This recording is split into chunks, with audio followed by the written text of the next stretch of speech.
प्रिय विद्यार्थियों, online classes में आपका स्वागत है। आज हम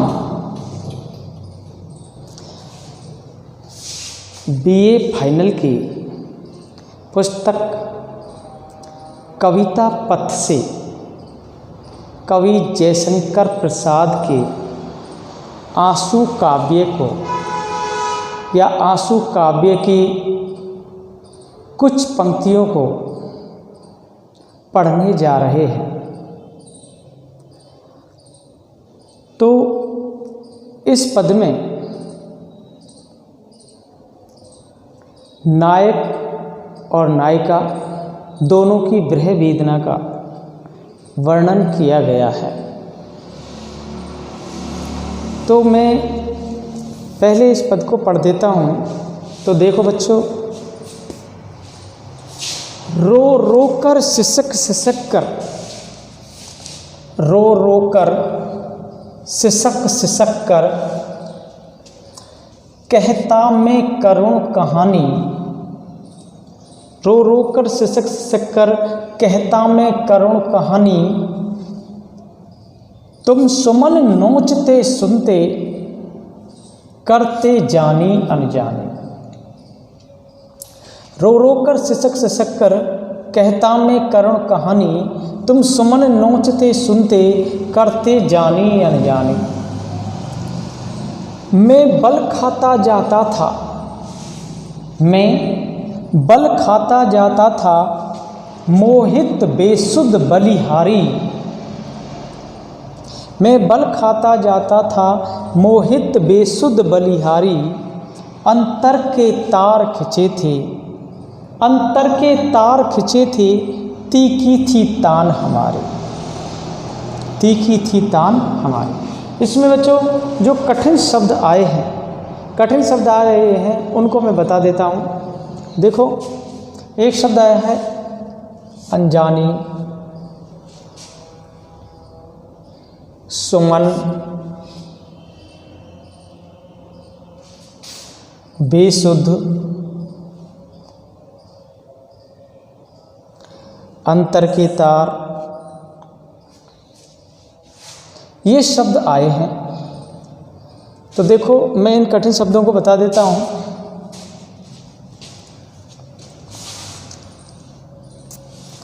सुमन,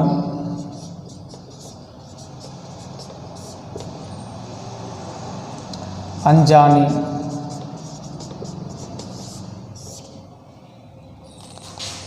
बेसुध,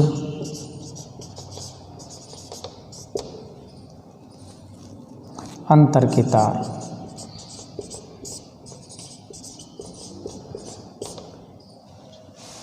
बलिहारी,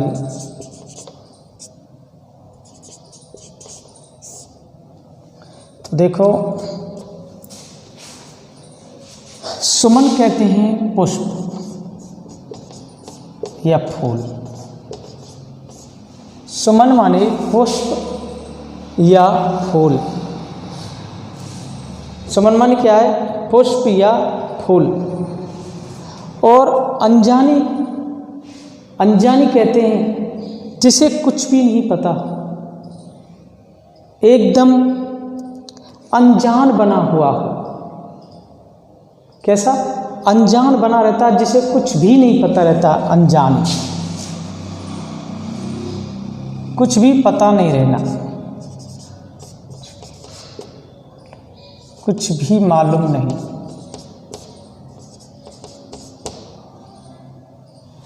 और बेसुध, जिसे शुद्ध नहीं रहती, होश हवास नहीं रहता है। बेसुध कहते हैं बेहोशी अवस्था।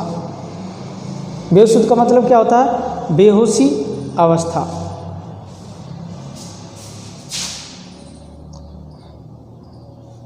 शुद्ध बुद्ध ना रहना, शुद्ध बुद्ध न रहना।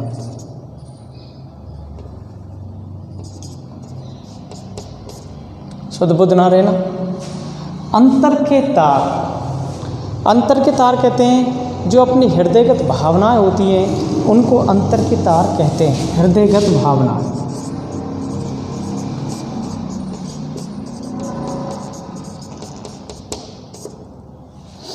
बलिहारी माने न्यौछावर होना।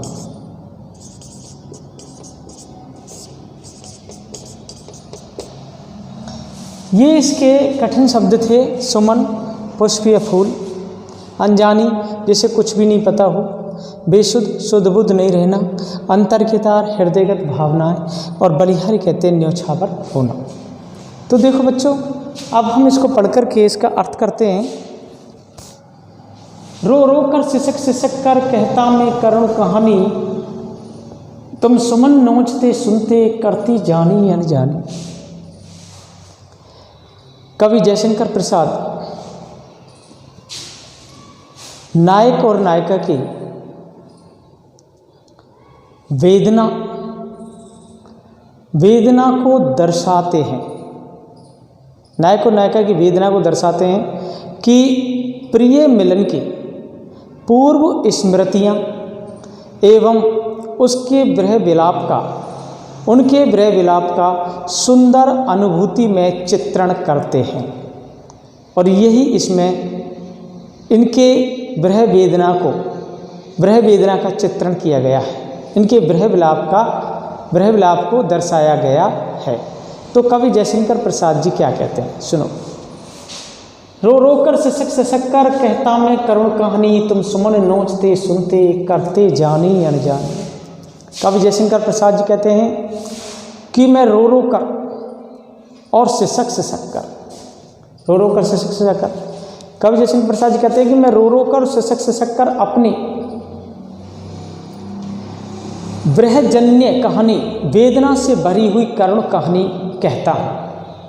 जयशंकर प्रसाद कहते हैं कि मैं रो रो कर सिसक सिसक कर अपनी वेदना से भरी हुई करुण कहानी को कहता हूँ, अपनी विरह व्यथा को दर्शाता हूँ। तुम सुमन नोचते सुनते करते जानी अनजानी, परंतु तुम मेरी कोमल हार्दिक भावनाओं की अनसुनी कर जाते हो। तुम मेरी कोमल हार्दिक भावनाओं की अनसुनी कर जाते हो। तुम मेरे भावना रूपी पुष्पों को नोचते और मसलते रहते हो। तुम मेरे भावना रूपी पुष्पों को नोचते और मसलते रहते हो, अपनी मनमानी करते रहते हो। कवि कहते हैं तुम मेरे साथ एक अजनबी की तरह व्यवहार करते हो, एक अजीब सा व्यवहार करते हो। इससे मुझे और भी वेदना बढ़ती चली जाती है, इससे मेरी जो वेदना है वो और भी अधिक बढ़ती चली जाती है। मैं बल खाता जाता था मोहित बेसुध बलिहारी, अंतर के तार खिंचेते तीखी ती तान हमारी। अंतर के तार खिंचेते तीखी ती तान हमारी। मैं विरह व्यथा से पीड़ित रहकर भी, कवि कहते हैं कि मैं विरह व्यथा से पीड़ित रहकर भी तुम पर मुग्ध होकर बलिहारी जाता हूँ। मैं विरह व्यथा से पीड़ित होकर तुम पर मुग्ध होकर के बलिहारी जाता हूँ। वेदना के कारण मैं बेसुध सा बना रहता हूँ, वेदना के कारण बेसुध सा बना रहता हूँ। पूर्व में जो तुम्हारे कारण जो मुझे अत्यधिक वेदना झेलनी पड़ी, मेरी जो हृदयगत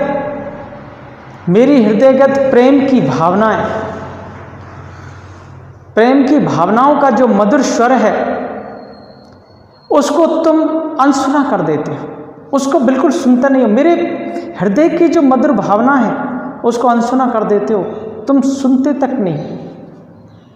फिर भी मेरी भावनाएं लगातार रूप से और भी प्रबल होती जा रही थी, अर्थात मैं हृदय से तुम पर समर्पित हो गया। कवि जयशंकर प्रसाद जी कहते हैं कि मुझे इतनी लंबी विरह वेदना भोगनी पड़ रही है, जो इतनी लंबी जो विरह वेदना है वो मुझे भोगनी पड़ रही है। मैं विरह वेदना में चिर बना रहता हूँ। तो इसमें ये जो पद है इस पद में विरह विलाप का सुंदर चित्रण किया गया है। नायक नायिका की जयशंकर प्रसाद नायक नायिका की वेदना का अनुभूति में चित्रण कराते हैं और इसमें जो उनकी भावना है, उन भावों की अतिशयता का वर्णन करते हैं। इसमें उपमा, रूपक आदि अलंकारों का प्रयोग भी किया गया है।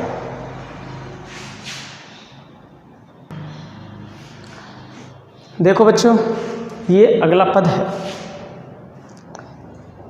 इस पद को मैं अभी पढ़ता हूँ। देखो, झंझा झकोर गर्जन था, झंझा झकोर गर्जन था, बिजली थी नीरद माला। झंझा झकोर गर्जन था, बिजली थी नीदर माला। सॉरी,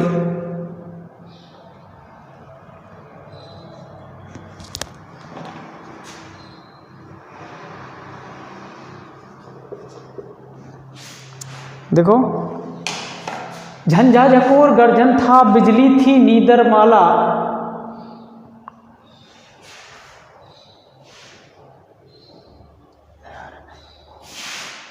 इसे काटना पड़ेगा मुझे। देखो बच्चों, ये अगला पद है, इसको मैं अभी पढ़कर सुना देता हूँ।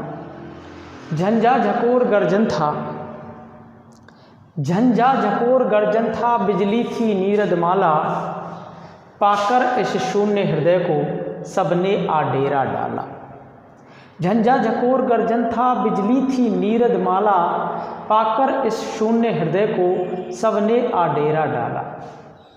गिर जाती प्रलय घटाएं, गिर जाती प्रलय घटाएं, कुटिया पर आकर मेरी। तम चूर्ण बरस जाता था, छा जाती अधिक अंधेरी। तम चूर्ण बरस जाता था, छा जाती अधिक अंधेरी। तो देखो बच्चों, इसमें जो कठिन शब्दार्थ आए हैं उनको देख लेते हैं। देखो, ये आया है झंझा झकोर।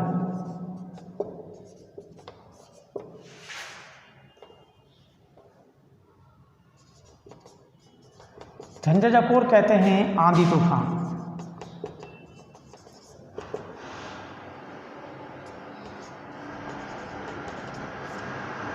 क्या है? आंधी तूफान। गर्जन, गर्जन कहते हैं गर्जना करना, गर्जना। नीरद माला,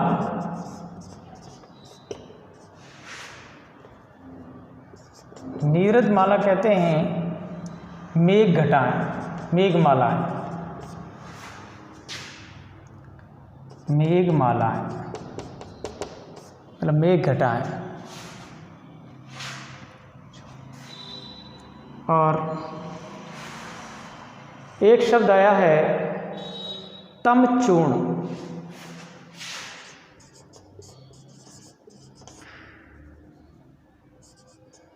तम चूर्ण का मतलब होता है गहरा अंधकार।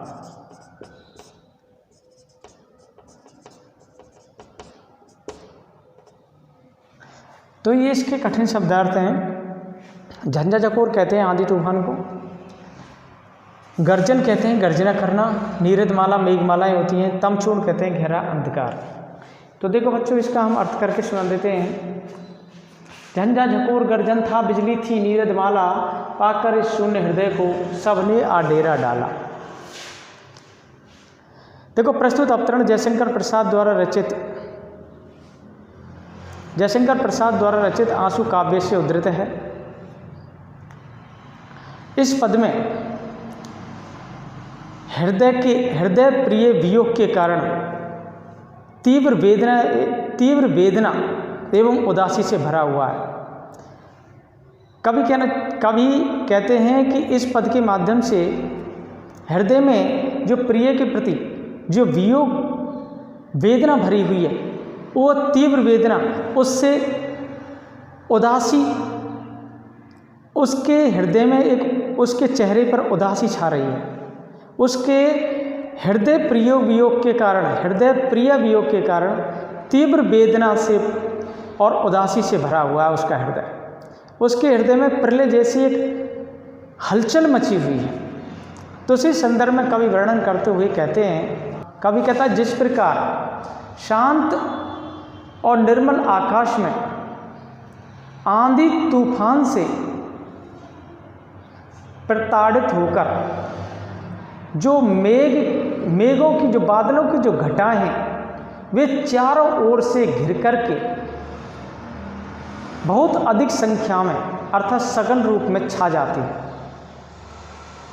कवि कहता है कि जिस प्रकार शांत और निर्मल आकाश में, शांत और निर्मल आकाश होता है, उसमें आंधी तूफान से प्रताड़ित होकर के जो मेघ और मालाएं, मेघमालाएं मतलब बादलों के समूह वो चारों तरफ से घिर जाते हैं और घिर करके सघन अंधकार का रूप दे देती हैं, और पाकर इस शून्य हृदय को सबने आ डेरा डाला। कवि कहते हैं कि उसके टकराने से इतनी गर्जना होती है, इतनी गर्जना होती है, और बिजली चमक करके वातावरण को चकाचौंध से भर देती है। इतनी गर्जना होती है और बिजली चमक करके वातावरण को चकाचौंध से भर देती है।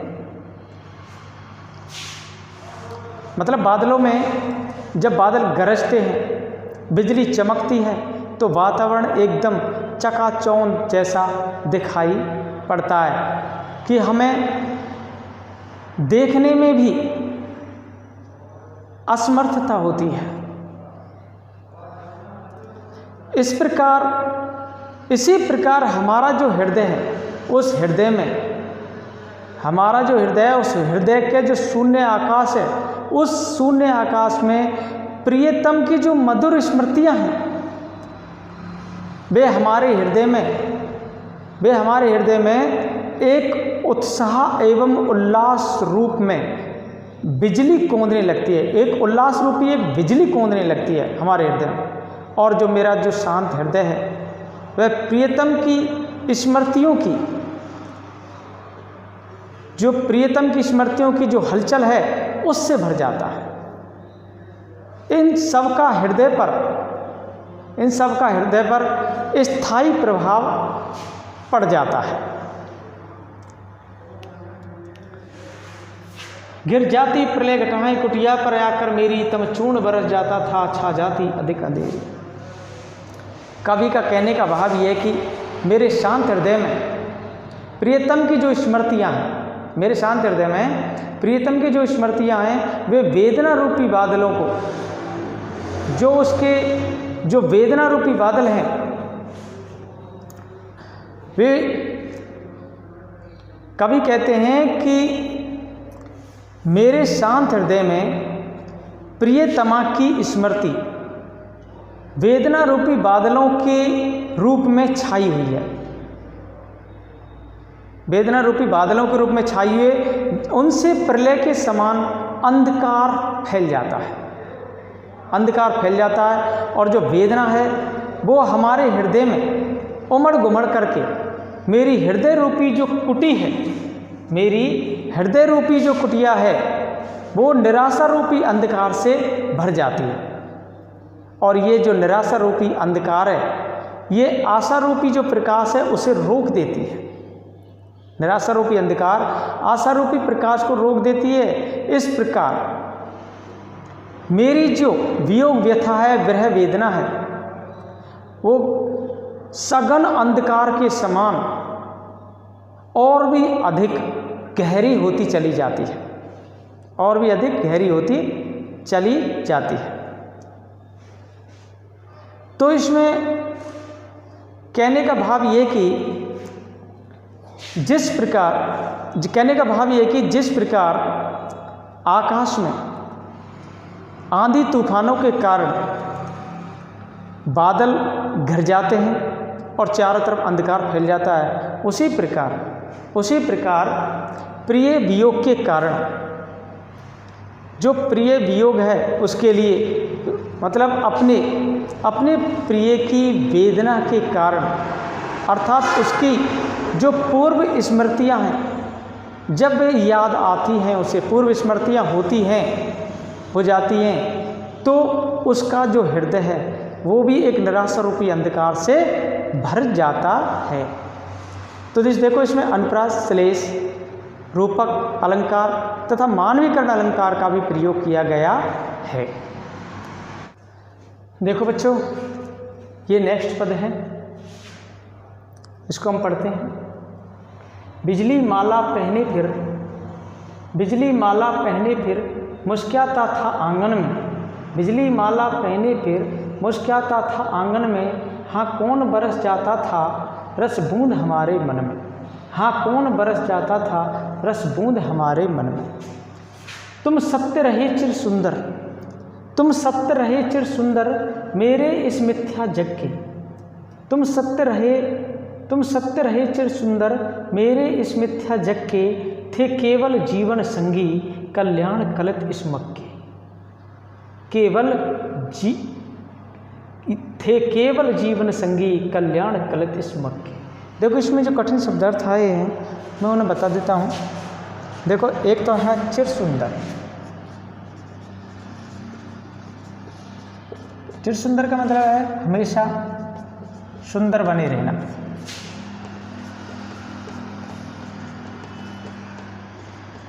बने रहना। मिथ्या जग कहते हैं झूठा संसार,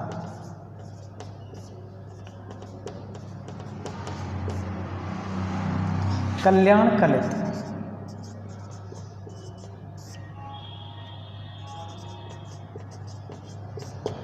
कल्याण से युक्त,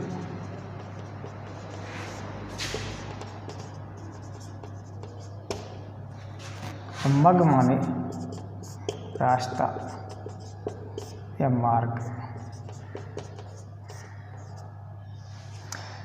देखो चिर सुंदर कहते हैं हमेशा सुंदर बने रहना, मिथ्या जग कहते हैं झूठा संसार, कल्याण कलित कहते हैं कल्याण से युक्त, और मग माने रास्ता या मार्ग।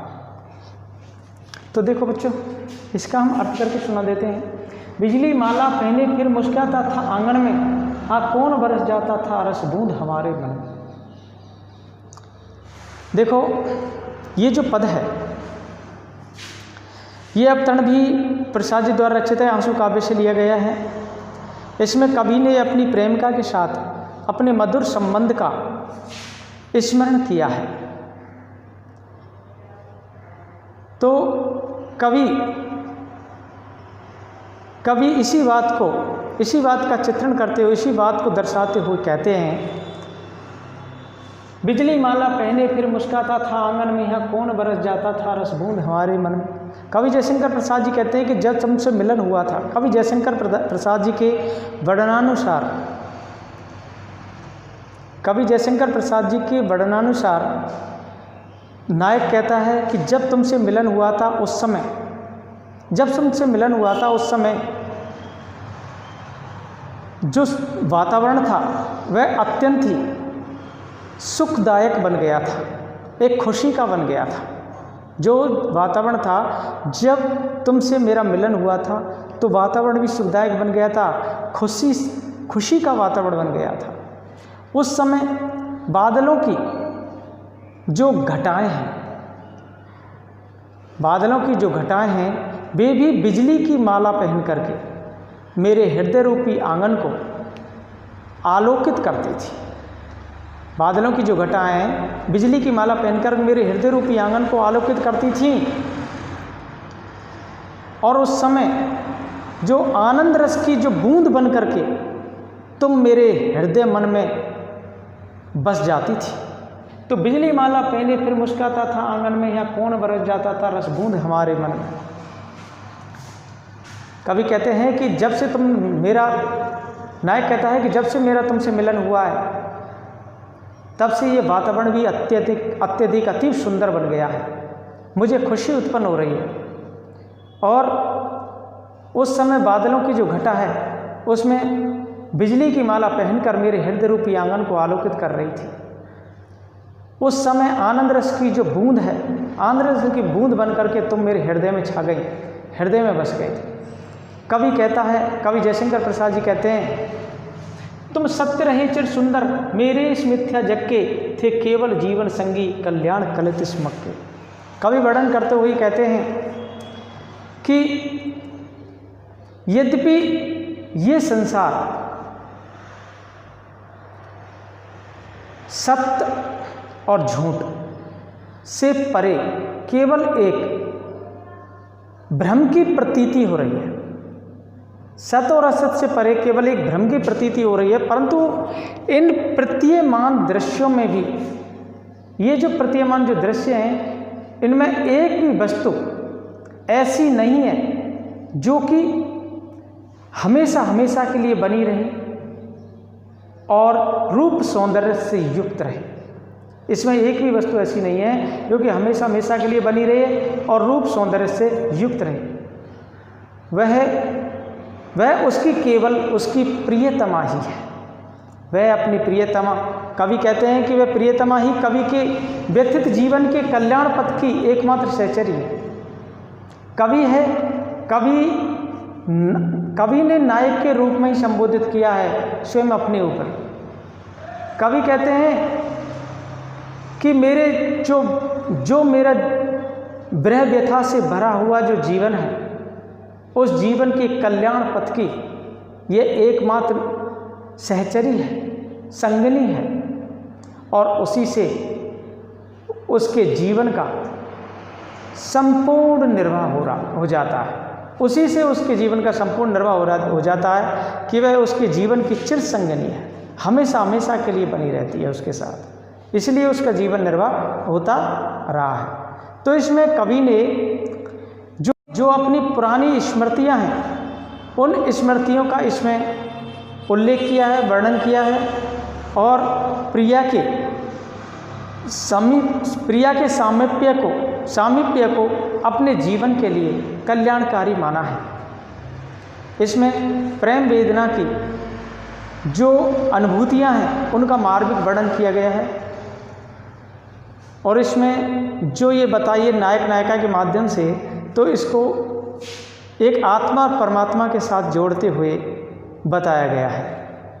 ये प्रतीक योजना के आधार पर ये पद दर्शाया गया है कि प्रतीक के माध्यम से जो नायक नायिका हैं वे आत्मा परमात्मा का रूप बताया गया है। धन्यवाद।